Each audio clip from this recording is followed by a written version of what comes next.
Okay, welcome back to another episode of the Rankable podcast. My name is Garrett Sussman of iPullRank, and today I'm super excited. This is like kind of the content side of SEO. We're talking about writing. I'm talking to the demand generation guy at Maven. His name is Rob Lennon. You might have seen him on Twitter because he's like the last few months, he's just kind of been getting his point of view out there. And shit, it's resonating with people. And he's got some really great ideas. And we're going to talk about content, AI, and all the good things. Thanks for joining me today, Rob.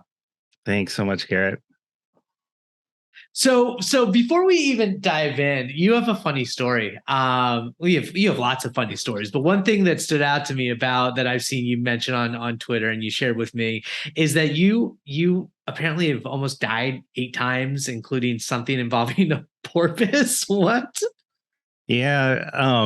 So I think it's okay to say maybe I wasn't always as cautious as I am these days, and played it a little bit loose in some of my years. And so I've almost drowned 3 times. I had some run-ins in Morocco that didn't go so well, but went well enough that I'm here talking to you. I tempted fate one time on a one-way street and asked a philosophical question that didn't. It turns out cars do drive the wrong way on one-way streets sometimes.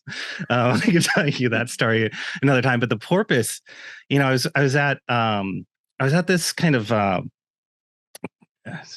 it's a beach. It's Point Reyes. It's like a beach in a national park so most people don't go there. You have to actually hike for like a mile to get to it. Almost nobody's there. I'm there with my ex-girlfriend and a couple of friends. We're having a picnic, and we come upon this really ugly dolphin flopping around on the shore. I found out later it was a porpoise, so I'm really sorry, porpoise. And my ex is looking at me like, "Oh my God, like this poor creature, like we should do something about it." So I'm like, "Okay." So I pick it up and I toss it back into the water, and the current is just really insane that day, and it kind of tosses it back onto the shore, and it's obviously struggling to get back out to sea based on the current. So she's looking at me with like these big eyes, like, oh, like we got to do something. And I decide I'm going to swim a baby porpoise out to sea. Now, just to give you a sense of Point Reyes, it's a few miles from a great white shark breeding ground, and there's a sign when you get to the beach that says, "Don't go in the water." Like A, great white sharks; B, freezing temperatures; C, high like rip current conditions are common. And I have asthma, but I'm pretty athletic. so I'm like, I got this. Anyways, I take the porpoise and I go start to swimming out to sea. And at first it's really easy, just walking along. And I'm just walking in the water, right? Like when you go to the beach and you just walk. And then I take a step and I kind of fall off this like ledge. And all of a sudden I'm like kind of waist deep, deeper than waist deep in the water. Now the waves are really hitting me in the face. I've got this thing. I'm trying to remember how they breathe. If I need to put it underwater, above the water, it's got a blowhole. Is it going to dry out? Like, I don't know. I don't even know what species it is. It seems to be pretty chill with what's going on, but like very soon I start to just like, I'm getting deeper. It's getting cold. Like I'm kind of shivering. Waves are hitting me in the face. And then I have to start swimming one-handed with a porpoise in one hand. And I look back and my ex is just like, "Hey, thanks." She's just chilling. It looks great. It looks like you're doing a good thing. And oh man, I duck under this wave and I come back up to get my breath, and there's like a perfectly synchronized wave behind it. And I have to duck under again, and I come up, and then there's another perfectly synchronized wave behind it. I duck under once more, and when I come up now, like I have no air, and I'm gasping. I like catch some water, like I suck down some water. I've got this thing. Now all of a sudden, I'm having an asthma attack. I'm treading water with one hand. I have a porpoise. Like I'm freezing, and my muscles are like they're not strong. Like I don't know if you've ever been super cold, but it's like it weakens you. And I'm like really far from shore. Like I was trying to swim it out past the breakers, and I was like, what am I doing? So I just took the thing and I threw it with both hands as hard as I could out to sea. There was a shark that was like about to eat me, and I was like, here, like have the porpoise instead. Or the porpoise died from flying, like fright from flying, right? Right. Right. And I turned around to swim back and I realized I was in a rip current that that didn't want me to swim back to shore. And so it was terrifying because I know to get out of a rip current, you're supposed to swim parallel to shore until you get to like a place where it isn't, and then you can go into shore. But I knew that I was so winded and weak that I didn't have time for that. I was like, I have to sort of bet on my ability to outswim this tide. And so I start to swim, and it's like I'm swimming in place. Like I don't know if you've ever swam in a rip current before, but it's like you're swimming while the water is like pulling you backwards, and it's like being on a treadmill. Like you're not going anywhere, and it's hard terrifying. Not to panic at that moment. Yeah, yeah. But so I start swimming as hard as I can. I'm making like very slow progress. The shore is extremely far away. I clear what feels like maybe 10 feet. And I'm like, this is it. I'm done. I barely have anything left. And I keep swimming, and I reach the point where I know, like, I have nothing left. I'm spent. And if I can't put my feet down and rest them on the ground, like if I haven't gotten shallow enough, that I'm going to drown and die. And I'm pretty sure that I haven't, because I'm so far from shore. And so I go to put my feet down, and I stand up, and I'm like knee deep in the water. That whole long area where I was just like walking in the beach, like that at the beginning of the story, like I'd forgotten about that part of the beach. And like I was so shallow that my fingertips were about to start dipping into the sand. Like if I had gone any shallower, like I would have like beached myself shallow. And I just started crying because I thought I was going to die, and I was like so not about to die. And then I was like, oh shit, like if she sees me crying, then I'll look weak. So I'm like, well, I'm covered in water. She probably won't notice. But oh man, but it was really not a good idea to try and swim that thing out. Dude, the whole thing is like some deep metaphor, for something like the riptide of our lives. That could be your next novel. Yeah. But I can only imagine, you come back from something like that, it changes your life perspective, and that's like the fuel for a lot of our stories, for a lot of like how we think about things. There are stories like this all over the internet. The internet is filled with all different types of content these days. And actually, stories like that are really interesting, but there's a lot of noise. How are you consuming content? Like, how do you kind of pull out signals from the noise these days? Ooh. Story and content and signal. There is so much noise. It's really interesting. Well, first of all, I'm very cautious with who I follow and how I curate my signal. There are a lot of people like on Twitter, for example, like this whole Twitter thing where my account blew up. I sort of rejoined Twitter after essentially not using it for 12 years. And I noticed there's a lot of people who just kind of peddle the same stuff as everybody else. And I tried not to follow a lot of those people and really look for the people who are posting a lot more original content. And I ended up following a lot of creators who had like quite small followings as a result. So like there are a few people who are always references like, oh, you got to follow this person or that person. And they've got hundreds of thousands of followers. And of course you should. But they're kind of too big to really focus on their social accounts at that point. Like these people are running like 8-figure businesses on the side. And like Twitter is just something they do to maintain their audience.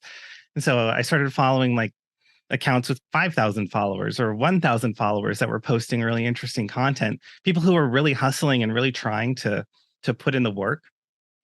And I think that if you want to see something interesting or useful, that's where you want to look. You want to look at the people who are up and coming, who are investing in their content in a way that like kind of the bigger organizations or creators aren't necessarily investing. What do you consider original content on Twitter versus peddling the same stuff? Like, how are you differentiating that? Well, I think that, first of all, everybody has something to add, right? Like, You have your experiences, you have your point of view, you have the things that you agree with or disagree with. You have, if you or I deliver the same information, like I might deliver it with a dad joke, you might deliver it with more enthusiasm. Like we have our delivery, how succinct we are. Like there are all these different ways that we deliver the quote unquote same information. So you're always getting something that's kind of similar, or something that's kind of different. But I think that some people really reach for, uh, I don't know, some kind of insight from their heart and try and put it out there on the page when they're creating content. And others are like top 7 reasons to, invest in XYZ. And it's what I call front of the brain thinking. It's like the first 7 things that come to mind. That's their listicle of the 7 things that you should do. And so when you read that, you're like, I know all these 7 things intuitively. Like there's nothing here that sparks any ideas in my mind. If you look at people who have really sat and thought about a thing, they're having thoughts that aren't those just front of the mind ideas. They're ideas that they've kind of marinated on, or that have popped up in interesting places. And you'll be like, no, I didn't expect, like I would never have guessed in this list of 7 that you would have said this. And it's like, those are the people that I actually really love following their content, because that's the kind of stuff that I'm out there looking for to inspire me or take me to the next level. That is really interesting. And it's a perfect segue, I think, in terms of the SEO side of things, because we want to tap into SEO content. And a few weeks ago, we recorded this episode a few weeks ago, from when it's being published.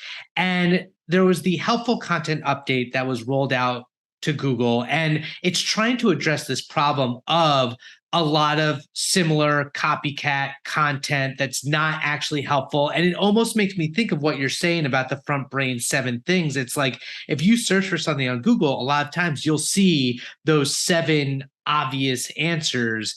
And I'm curious if you think the more interesting, non-intuitive answers will start to get surfaced by a search engine like that. Absolutely. I think we're going to see that proved out. And so obviously this update is being driven by the proliferation of AI tools to help writers both outline and create content. And the way that the AI tools work, like an oversimplification of the way they work, is it looks at the words that already exist that you've written, and it tries to predict what's the next word. So it's like a generative model.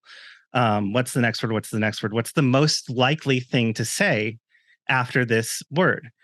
And if you think about that, like logically, if you're always writing the most obvious, the most likely thing to say, you're always going to have these like kind of very average, middle of the road, predictable ideas. Now, there are ways to kind of play with AI to get it to produce more novel content, but for the most part, I think that what we're seeing is this sort of averaging of ideas because of these tools. And Google is trying to be like, no, we want more original thinking. We want to see people who are actually saying different things. And so if your content says the same thing as everybody else's, we're going to take all of you and penalize you. And we're going to give the ranking to somebody who's actually saying something new, and force you to think about these topics and try and actually come up with some real insight here that everyone else isn't saying.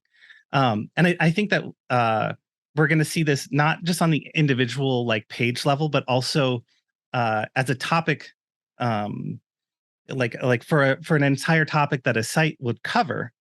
Google's going to look and see like, okay, most people who cover this topic only address these common search ideas, but your site is clearly not just writing for search engines, because you've written about these other things that aren't as popular maybe, but that proves that you're a legit person, that you really care about this topic, and therefore I'm going to reward you with traffic because I think that your content is better. So that's what I think is going on here, is that it's really trying to find those people who are actually writing from the heart, or writing something that's different, because that's the only way that it can figure it out. I'm curious too, though, like how do you imagine, because like big brands have way more resources than like the individual who's writing their blog or doing whatever. How do you think big brands will ultimately adapt to create, like, if it has to be from the heart, they're still hiring freelancers who might not be, experts in a given field. Do you think they'll only start to bring on writers who really have that subject matter expertise, or do you think there is a place for the generalist freelance writer? Certainly some companies are going to really struggle under this update and future ones that are themed around the same idea, because it's just going to be people kind of writing about what they're told to write about. Even if it's an in-house writer, you're hired to write about super yacht hot tubs. Like, you're probably not passionate about super yacht hot tubs, but you were brought on to create 50 articles about that because that's what this company is trying to sell, and they need to rank for super yacht hot tubs. And now you got to get into it, right? Like, how many people are passionate about that? Or there probably are people who are passionate about it. There are millionaires and billionaires, not content writers. So, you're never going to get there. So I think what you end up having is probably new strategies to figure out how do we bring authenticity into something that's written by an agency or freelancer, like more expert quotes brought in, more or like testimony from experts being one way to kind of like differentiate content from just generally spouting out best practices. Maybe more storytelling, even if it's maybe even more artificial storytelling, where people are like, you kind of see this on LinkedIn. I went to that job interview one day. It's like, yeah, you did. That's happened in a job interview, really? Like, I believe you. No, but I think there's also a balance with all that stuff. With also, Google likes it when you answer the question kind of up front. When you get to the information a little bit more quickly, that's what people want to do when they're searching. So it's like, you don't want to do too much story. Like, if I wrote an SEO article and I started it with that porpoise story at the beginning of this episode, you would never rank with that, because it's like, this is way too much opening content, even though it's a good story. Like, we haven't answered the question of like, how do we optimize our page or whatever it is that we're trying to answer here. So there certainly is that thing. I think it's going to be a struggle. I think that's the biggest complaint too. I feel like with the recipe industry, with cooking, it's like there's almost like that joke that anytime you go to find a recipe online, you have to get through the entire ridiculous life story about how they discovered the recipe in the first place, and people are sick of it. And it's going to be interesting to see if that's something Google fixes with this helpful content update. That's one example I've seen of like, the hope is you can just get to the recipe. Yeah. I don't know if they can fix that without doing something bespoke just for that, because I think that that's a consequence of stuff that works in our favor for everything else. It just so happens that recipes, we want to get to the recipe a little bit more quickly, but everything else we do want to have things explained to us a little bit. Like, you want to know the what, and then the why, and then the how. Usually how comes third, which is the recipe part. But the nature of recipes is just give me the directions. Like, I know how to cook. Just what temperature do the chicken breasts cook at? Like, I just need to know. Yeah, absolutely. I mean, that's the whole thing with the featured snippets too, is just like with this idea of there are your point is, in a lot of ways, it's the search intent, right? Like, whatever people are searching for, what's the intent of that search? Sometimes it's going to be short answers, and sometimes you're going to want to know the deep dive. And a lot of brands try to do that with like their blog, for instance, but you have a strong opinion of the word blog and what that means for a brand. What's your take? So, my hot take on the word blog serious here. It's very serious. Never, ever, ever say blog, include it in your URL, or reveal the word blog anywhere on your website. I think people are tired of blogs. I think that they don't want to hear about them anymore. I think that, and I validated this with data at a past company over a couple of years, that even just putting the word blog anywhere in the search listing, like in the URL, or like on the blah blah blah blog, like having that kind of thing appended to the end, it always reduced traffic and clicks on that SERP. And so I think that blogs are just like really out of vogue right now. And if you're spinning up some new property, like some new web property, call it resources/articles/b, like anything but blog. Like I think that people just don't want to look at a blog, like they just don't want to look at that. So I don't know, no blogs, everybody. No, it's so it also speaks to the idea of the power of words and the power of society and culture, as like words go, like the idea that words go in and out of vogue, which is another thing that's interesting from the SEO world, is like as search trends change, so do the results, and you kind of have to adapt as a writer. Yeah. I mean, if you think about what blogs started as kind of like what you would write on your MySpace page. And then it became like any way to publish online using an easy to use CMS. Like if you're not a web developer and you're publishing online, you're publishing on a blog platform. But really it started out as like I'm going to write every day about my day and how I feel. And I think that it's time to kind of move beyond that and call publishing platforms something else, and call blogging like what it like to move it into its own category of like, okay, if I want to hear your thoughts, and there's a few people I'd like to read their blog for sure. That like 5 people, but not your brand. That's the problem, is like I don't trust a brand to have authentic, interesting things to say on a blog. I want to see well articulated arguments and thoughtful content and good best practices and like good resources. Like I don't want a blog. I want better than that. It's so the connotation. So your recommendation for brands would be like a lot of it is the planning, content strategy, and architecture of what you're trying to write within your topic, and not just like this like almost chronological spit something out on a certain cadence idea of a blog.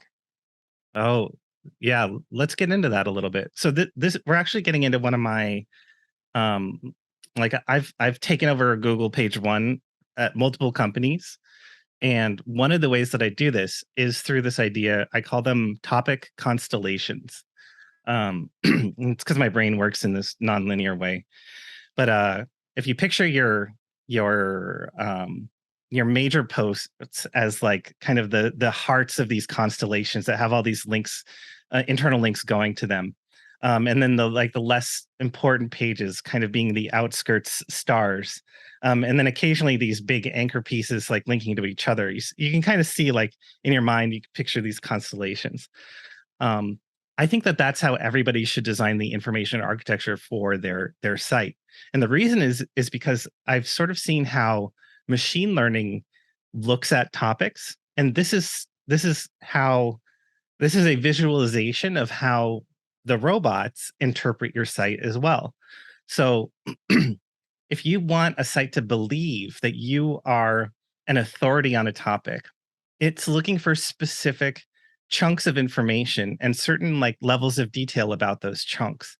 It's not looking for a chronological list of things, and it's certainly not believing you if you've only written about the 5 most important topics but never about the 15 lesser important topics, that you're an authority on that, right? And it's paying attention. And so you build up this sort of scaffolding of supporting articles, including some that get very little search traffic. But I've done this a few times and I'm convinced that it works. I'll give you an example. And this is something everybody should stop right now. This is for your next SEO project. This is what you're going to create. Okay, so I work for a company called Maven.com. Maven is a word, and I want to rank for Maven on Google. I want to be the authority on the topic of the word Maven. So let's deconstruct that as a robot. What would you expect from a site that was an authority on the word Maven? You would expect content that talked about all the different things called Maven, right? So the very first article that I wrote was, I forget what I titled it, like, what is Maven? Something like that. And the meta title is like, what do a NASA mission, a women's health clinic, and a queen from an indie romance novel series have in common? They're all called Maven. Like, click here to see. Now, I don't think this article is going to get a ton of traffic, but I went and found every single thing called Maven, and I put in a detailed write-up of that Maven in there. Of course, Maven, the educational site for taking cohort-based courses live with expert professionals is the very top example. So like I'm showing you like the most important Maven is us, the Maven.com Maven. But like, this is a little trick. And a lot of people, I'm really surprised that they don't do this. Now, like, don't link to this on your site. Like, don't make it a prominent thing in your header or something, obviously. But that's what a robot would expect to see if you were an authority on the word Maven, right? It'd expect to see, oh, there's a Mars mission called Maven. Like, you should have information about that if you're an authority on that, right? Oh, there's this character. Like, people write about them all the time on forums. I forget, there was some love thing and she was supposed to marry this guy, but then it didn't happen. Oh, it's very juicy.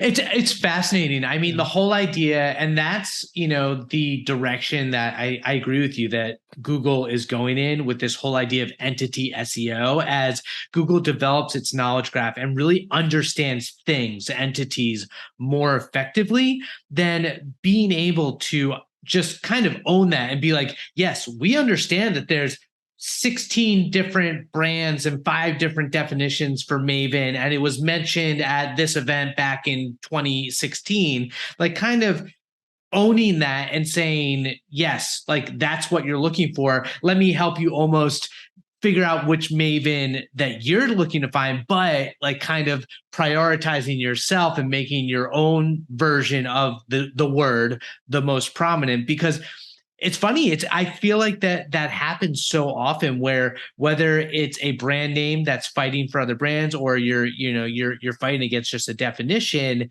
as that entity, your goal is still to be the number one result on Google when people are looking for it. Like if they can't find you, that's problematic. And I'm not saying to overdo it, but I think a lot of companies would be concerned, for example, like, why are you writing about women's health issues on your website when you're an education platform? And don't you think that's going to skew you in some way and like trick Google into thinking something bad about you? And it's like, well, no, that we're over here in the constellation. We're not in the middle of the constellation. The middle of the constellation is still all about our main keywords, and it's really heavy on that. So like I think that it can tell the difference between the satellite area and the main spot. But the fact that we have that satellite area at all is really important. I actually love that metaphor because we see a lot of talk in SEO around the idea of topic clusters, but usually when it's visualized, you'll see the one pillar page in the middle and then the supporting articles, like all equidistant all around in a circle.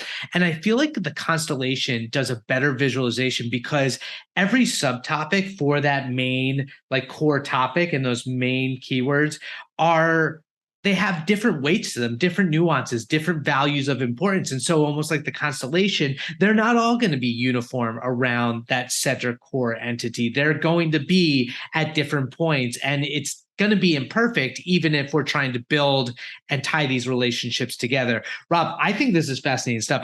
There's so many other topics that we're going to dive into, but I want to pull it all together and come back to this rapid fire rankings. Are you ready to answer some rapid fire rankings for SEO? Let me take a sip of water here. We'll pause before we cue the music. Okay. I think I am. Let's see how we do. Am I being Let's do it. Okay. On my rankings? No grading, no judgment. You are just sharing the wealth of your knowledge and your personal experience with the world of SEO and our beautiful audience. So, beautiful SEO audience, here is Rob Lennon's rapid fire rankings. Cue the music. Here we go.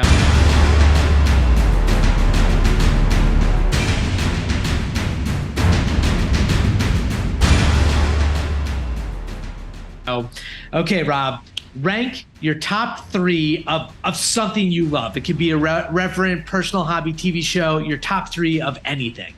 Top 3 of anything. Okay. Top 3 things my brain likes to add to stuff you say. Okay. First one is clearly your mom. I think my inner 15-year-old probably puts that all the time. Second, that's what she said, obviously. And then the third one is like I'll rhyme stuff where it's like you say something and my brain just like makes a dumb rhyme about it, or like a little pun. I don't know if that counts. I love that. It makes life a lot more fun. Okay, rank your best SEO or marketing win. Okay, number one, definitely, I built this machine where it was producing this group of people that produced 5 articles a week, where it generated ideas, briefs, content, bam. It was an insane amount of production, and it ran mostly without any work. So that was awesome. Number 2, I had rank 1 and 2 on Google for the primary search term of one of my companies, 2 different pages. So that was pretty baller. And then the third one, I got a random email one day offering me thousands of dollars. I think she paid me $3,000 to come out to a company retreat and teach the people about a topic that I had written SEO content for with such authority that they felt like I was the expert they needed to teach them. So it was a big moment. Monetary, emotionally, all that. That's amazing. Okay, so rank your top 3 SEO tools. Top 3 SEO tools. I love number 1, Surfer SEO. Number 2, controversial SEMrush. Some call SEMrush. Sorry, Hrefs. And number 3, I actually use this tool a ton. It's called I Love Image, or I Love IMG, for compressing and changing all my images. I think image cropping and compressing is like a really underloved aspect of SEO, and it's like something I really geek out on. Oh my gosh, you're speaking to our technical SEO crowd. They love that. Okay, so rank your best SEO tricks or tactics. Favorite tactic, number 1, obviously topic authority constellations. Number 2, skimmable headers to tell a story. I think most people aren't actually reading your content. So just, I'll actually squint and then try and see what is my, do I still have a good article here? And then number 3, I call them banger opening lines, like really that killer first line. Nothing beats a post that just sucks you right in. Respect. Okay, rank what you love most about SEO. Number 1, definitely just winning. I love winning. I'm with you. I love winning as well. Number 2 is probably like the tinkering, the playing around with all the little things, trying to tweak and tweak and tweak. And then number 3 for me, it's how it blends creative and technical.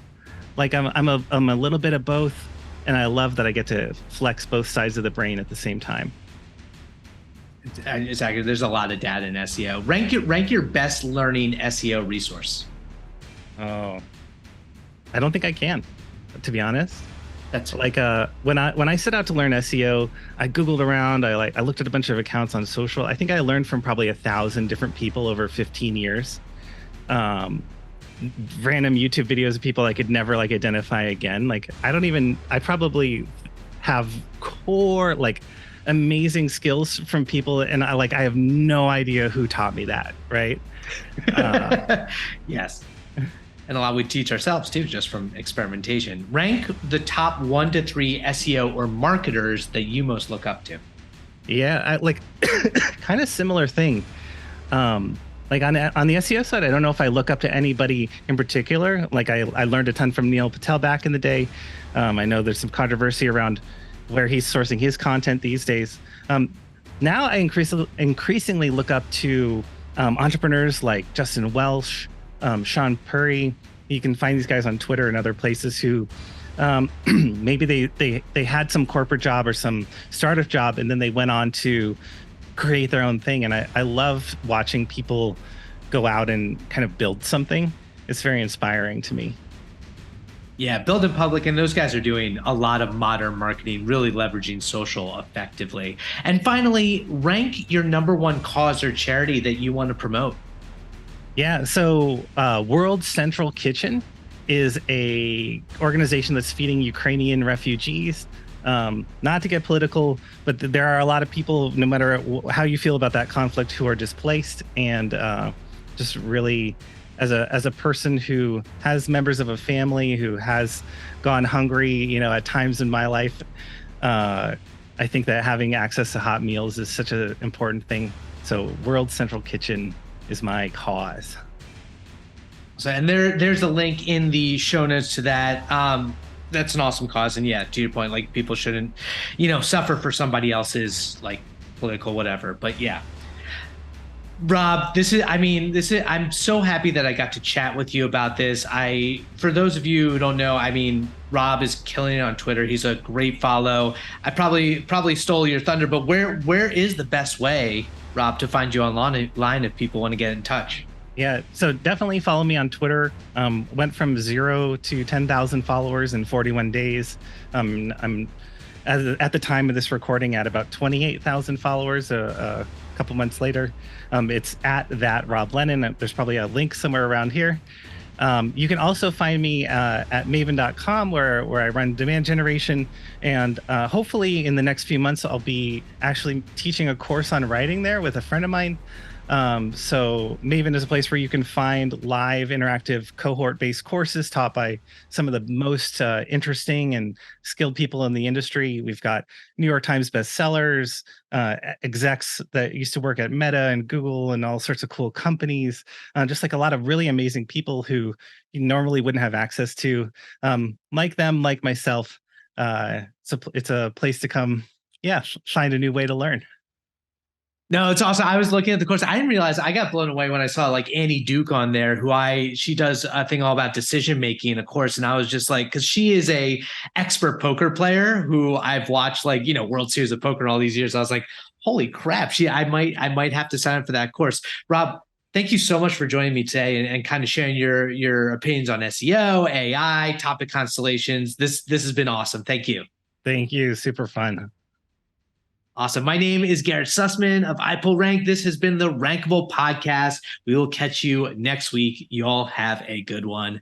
Peace out.